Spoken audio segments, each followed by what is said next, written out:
Characters from fairy tales have become reality. This ugly tooth fairy is doing evil. The innocent girl's life is about to be in danger, but her mother ignored her daughter and picked up the baby that fell from the sky. What is going on? Let's start our first story. Deciduous teeth. Shelby just had her baby teeth pulled out and the anesthetic hasn't worn off yet. She just felt dizzy. Shelby is obviously not a baby anymore, but her mother still cared for her like a baby. Shelby's mother Ellie fiddled with the iron necklace around her neck and muttered, afraid that Shelby will be taken away one day. Before leaving, Ellie asked the doctor for Shelby's extracted baby teeth. These are the last 4 teeth that her daughter replaced. The more Ellie protects Shelby, the more rebellious she becomes. She secretly gave herself a navel nail. She often goes to Daisy's house to drink. Ellie was worried. Ellie doesn't allow Shelby to continue to associate with Daisy, also ordered her not to leave the house in the future. Shelby said in anger, when she grows up, she will definitely try her best to get out of here. After Ellie scolded Shelby, she heard a strange noise coming from the nursery. This is the room Shelby lived in as a child. Weird Ellie hanging iron ornaments on the door. There is also a pair of iron scissors in the crib. Even the clothes Shelby wore as a child had a ring of iron nails pinned to them. Ellie took out a small box. Engraved on the box is a delicate little toothpick. She poured Shelby's baby teeth in. She finally collected a complete set of baby teeth, and finally put Shelby's hair in them. It's their family tradition. Ellie firmly believes that only in this way will Shelby stay by her side forever. After doing all this, Ellie opened her family photo album. Every member of their family wears an iron necklace. The last photo is of Grandma Shelby holding Ellie as a child, but she didn't notice that the nails on one of the little skirts were missing. After Ellie left, the iron jewelry on the door suddenly hung upside down. Then there was a strange light in the closet. The small box containing the teeth started to vibrate inexplicably. Late night surprise visit from Shelby and Daisy. As Ellie left, she heard another strange clicking sound coming from the nursery. She picked up the iron scissors and cut around inside the closet. After finding nothing unusual, Ellie left the room. But after she left, the small box containing the teeth continued to shine with a strange light. It turns out the clicking sound is coming from the box. Tonight, Shelby's friend Daisy chatted with Shelby. None of them are sleepy. Shelby said her mother believed in the legend of the tooth fairy. She also kept every one of her baby teeth. In fairy tales, the tooth fairy is kind. It will steal your replacement baby teeth and leave some change in exchange. But the tooth fairy, her mother said, was a terrifying monster. When they were talking, the box in the closet suddenly opened. Shelby's baby teeth are leaking all over the floor. The little dress without iron nails fell on her baby teeth. Then these baby teeth grew into a scary little monster. Shelby and Daisy are drinking and chatting in the room. Daisy suddenly suggested that she want to find Shelby's baby teeth. Soon she came to the baby's room. This place has been made a mess by the little tooth fairy. Daisy found the small box and opened it, but it was empty. Just then, she heard the clicking sound of chewing coming from the closet.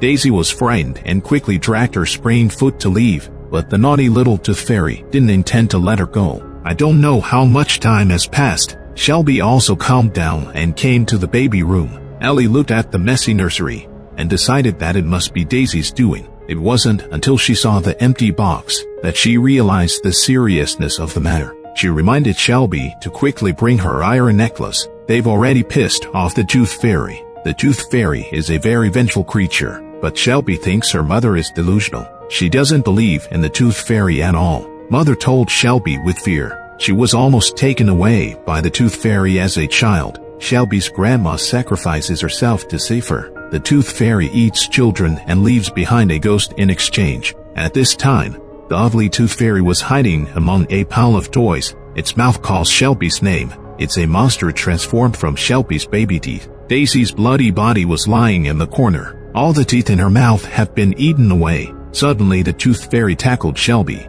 It tore off an entire row of Shelby's lower teeth and stuffed it into his mouth. Ellie was frightened and suddenly remembered that the box was the tooth fairy's true form. So she smashed the box hard. The tooth fairy also turned into a puff of smoke and dispersed. The little skirt it was wearing actually transformed into a little baby. As in the legend, the tooth fairy will eat your baby and leave a ghost in exchange. Even if this phantom spirit is not the real Shelby, Ellie still held her in her arms with satisfaction. She doesn't care if the child is real or fake. All she wants is a child that will never grow up. This way the child can't stay with her forever. Now begins our second story, 3D George Romero. Sarah is the proprietress of a bookstore. Because she insists not to use the internet model, so the business in the store has been bad. At this time, the landlord also doubled the rent. If Sarah can pay the rent, then the only fate waiting for her is to close the store. Sarah has two helpers, her underage son Martin and the young female shop assistant Lena. One day Lena and Martin found an old box in the stairwell. They opened it and took a look. The box contains several out-of-print comics. The comic is signed by none other than the famous George Romero. He is also the director of Real Estate of the Living Dead. Because George Romero passed away back in 2017, these became his unfinished legacy. You can imagine how valuable comics are. The comic also comes with a pair of 3D glasses. Martin put on his glasses excitedly and instantly felt a powerful force filling his body. The zombies on the cover actually started to squirm. Martin thought he was hallucinating and didn't think much about it, but as soon as he left, the zombie on the cover disappeared. Lena packed up the comics alone. There was a faint moaning sound coming from the warehouse behind her. Martin excitedly took out a magazine and showed it to his mother. At the same time, he also took out 3D glasses and wanted his mother to experience it. It just so happened that a new customer came to the store at this time. Martin put down the comics and took the customers to the novel reading area. Soon the screams of guests came from behind him. Martin looked back and found that the guest was actually suspended in midair. A big hole was bitten through his neck. This scene is exactly the same as the comic. Martin put on 3D glasses nervously. It turns out there really is an invisible zombie biting customers. Martin asked his mother for help, but the zombie left the customer's body and disappeared. Suddenly, the zombie walked towards the mother and son. Martin hurriedly pulled his mother and hid in the warehouse. Zombies keep knocking on the door outside, but my mother couldn't see or hear anything. Naturally, she didn't believe Martin's weird rhetoric. At this time, Martin received a call from Lena. She is doing work in the office. Martin had no choice but to remind Lena to lock the doors and windows quickly. However, at this time, the zombies suddenly broke the window. Lena's screams came from the phone. Martin can open the door. In desperation, he could only open the comics again to find a way out. The first page of the comic is a self-portrait of author George Romero. Since 3D glasses can't resurrect zombies, maybe they can also resurrect the author. Martin thought of this and put on his glasses again. George Romero actually climbed out of the comics and greeted Martin in a friendly way. He looked around and said with emotion, "This used to be my office." Sarah on the side couldn't see anything and thought her son had a mental problem, so Martin put on 3D glasses for her. Sarah also had to believe it. At the same time, zombies have smashed the office windows. Lena is very dangerous. Martin thinks about George as the father of zombies. Then he must have a way to deal with that invisible little zombie. At Martin's plea, George opened the electric switch on the side and began to fiddle with the wires inside. Under his operation, the electric fan in the office began to rotate slowly. The zombies stepped on several boxes and ran toward Lena. As it walked, half of its brain was cut off by the rotating fan. Zombies can't be killed with a blow to the head. This is George Romero's setting in the comics. After the crisis is resolved,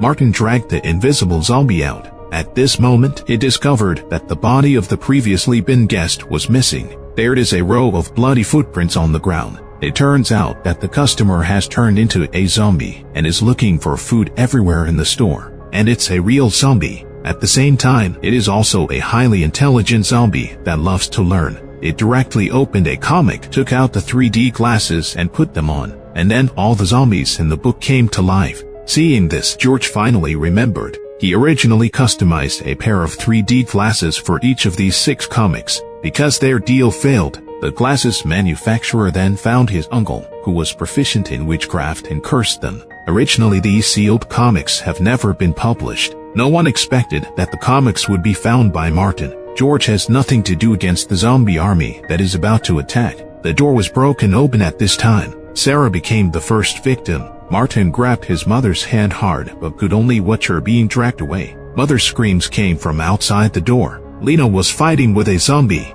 At the critical moment, when the zombie was about to bite her neck, George took the fire extinguisher and hit the zombie's head hard. George felt very sorry for the disaster that had befallen the family, but since he is the author, he can definitely save everyone by rewriting the ending. but George had just typed a few words. That old computer is out of power. At the same time, the zombie army is targeting Lena again. George suddenly remembered that he was also part of the page, so he quickly tore off his arm. He wrote on his arm that as long as the glasses are destroyed, the zombies can't be destroyed. Martin immediately tore his glasses. In the end, both he and Lena were safe. They say their final farewell to George. After this disaster, the landlord came on time and asked for double the rent. He accused Martin of making the store a mess. At this time, Sarah suddenly rushed out from the corner. Even if this mother dies, she still remembers to solve her son's worries. The final story ends here. The earliest movie version of Creepsville was released in 1982. The initial director was the famous George Romero. This Creepsville series received a lot of praise as soon as it was aired. Short and concise is synonymous with it.